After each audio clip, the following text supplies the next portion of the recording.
नमस्कार दोस्तों, market structure analysis की वीडियो सीरीज के एपिसोड नंबर 17 में आप सभी का स्वागत करते हैं।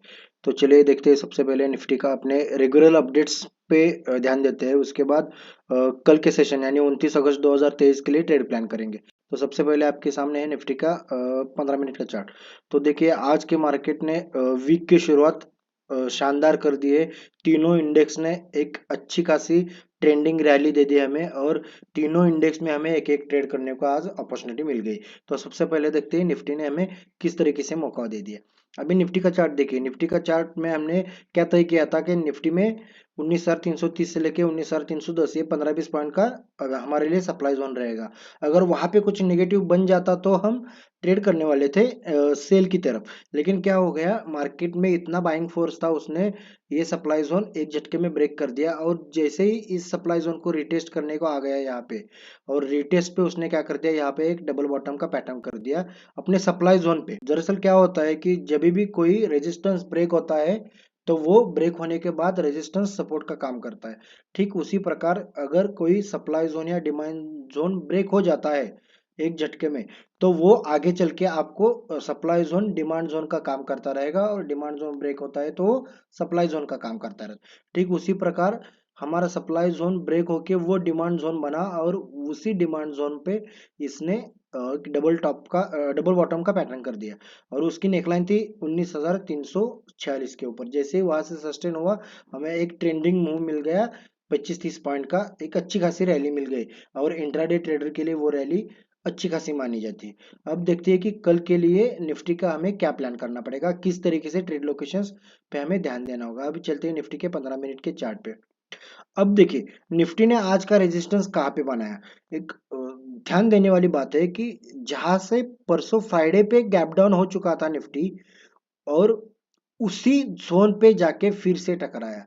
नॉर्मली क्या होता है कि जब भी ऐसे लोकेशंस पे एक रेजिस्टेंस बनता है तो उसको ब्रेक करने के लिए या तो आपको गैप अप ओपनिंग चाहिए, और फिर उस गैप अप को सस्टेन करना होता है। लेकिन आज क्या हो गया, जैसे ही मार्केट दोपहर को 2 बजे इस जोन पे पहुंचा 19,370 के आसपास, जहां से गैप डाउन हुआ था हमारे लिए फ्राइडे के सेशन में, वहां से एक हेवी सेलिंग देखने को मिल गई।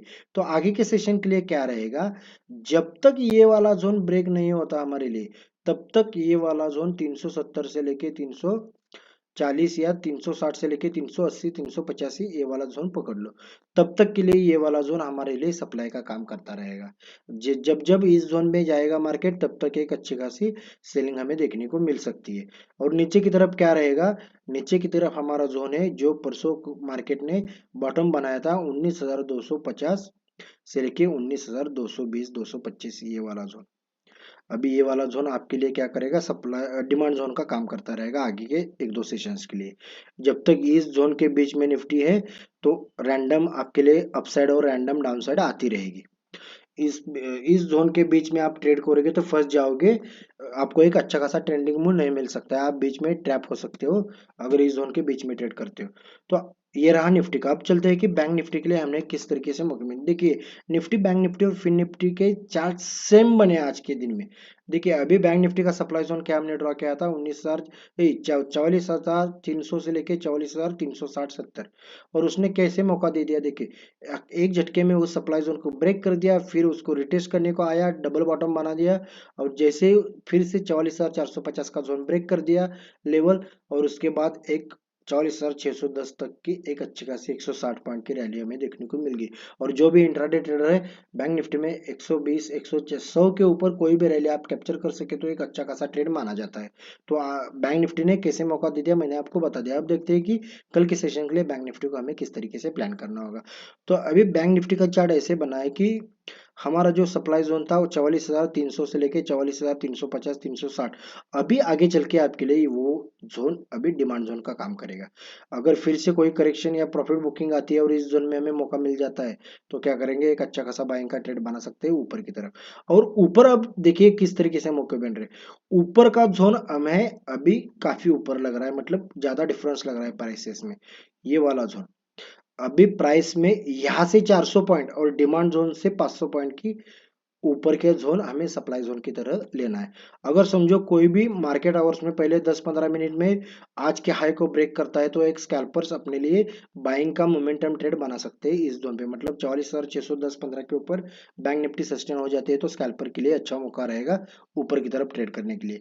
और नीचे में क्या रहेगा, 44,370 से लेके 44,300 आगे के लिए हमारे डिमांड जोन रह सकता है। और नीचे की लेवल हमारे लिए इंटेक्ट रहेगी। उसके बाद डिमांड जोन रहेगा 44,000 से लेके 43,950, उसके बाद 43,700 से लेके 43,600 पर। अब चलते हैं फिन निफ्टी की तरफ।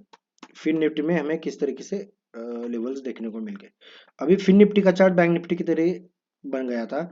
19,710 और 690 की तरफ हमने सप्लाई जोन प्लान किया था। जैसे ही उस सप्लाई जोन को ब्रेक कर दिया, फिन निफ्टी ने एक डबल बॉटम का पैटर्न बना दिया और 19,730 से लेके 19,798 लगभग आपको 70 पॉइंट की रैली एक अच्छी खासी देखने को मिल गई। अभी आगे के लिए फिन निफ्टी का जोन कैसे रहेगा, अभी सप्लाई जोन हमारे लिए बन रहा है 19,800 से 790 से लेके 19,810 820, ये वाला जोन हमारे लिए एक अच्छा खासा सप्लाई जोन बन के रहेगा। और नीचे पे 19,700 और 19,680 ये वाला जोन हमारे लिए डिमांड जोन बनता रहेगा। अब जैसे ही दोनों अभी फिन निफ्टी बीच में ट्रेड कर रहा है, इस जोन में आता है तो डिमांड जोन का प्लान कर डिमांड का बाय का प्लान करेंगे और ऊपर जाता है तो यहाँ से एक सेल का ट्रेड प्लान कर सकते हैं। अगर कोई स्कैल्पर्स है जिसको ट्रेड करना है तो आज के लो 19,740 के नीचे अगर फिन निफ्टी सस्टेन रहता है तो एक अच्छा खासा सेल की पोजीशन बना सकते हैं। तो आशा करता हूँ कि आज के लेवल्स आपके लिए अच्छी तरीके से समझ में आए होंगी। हमारे वीडियोस को लाइक कीजिए, चैनल को सब्सक्राइब कीजिए और अपने दोस्तों के साथ शेयर कीजिए। धन्यवाद।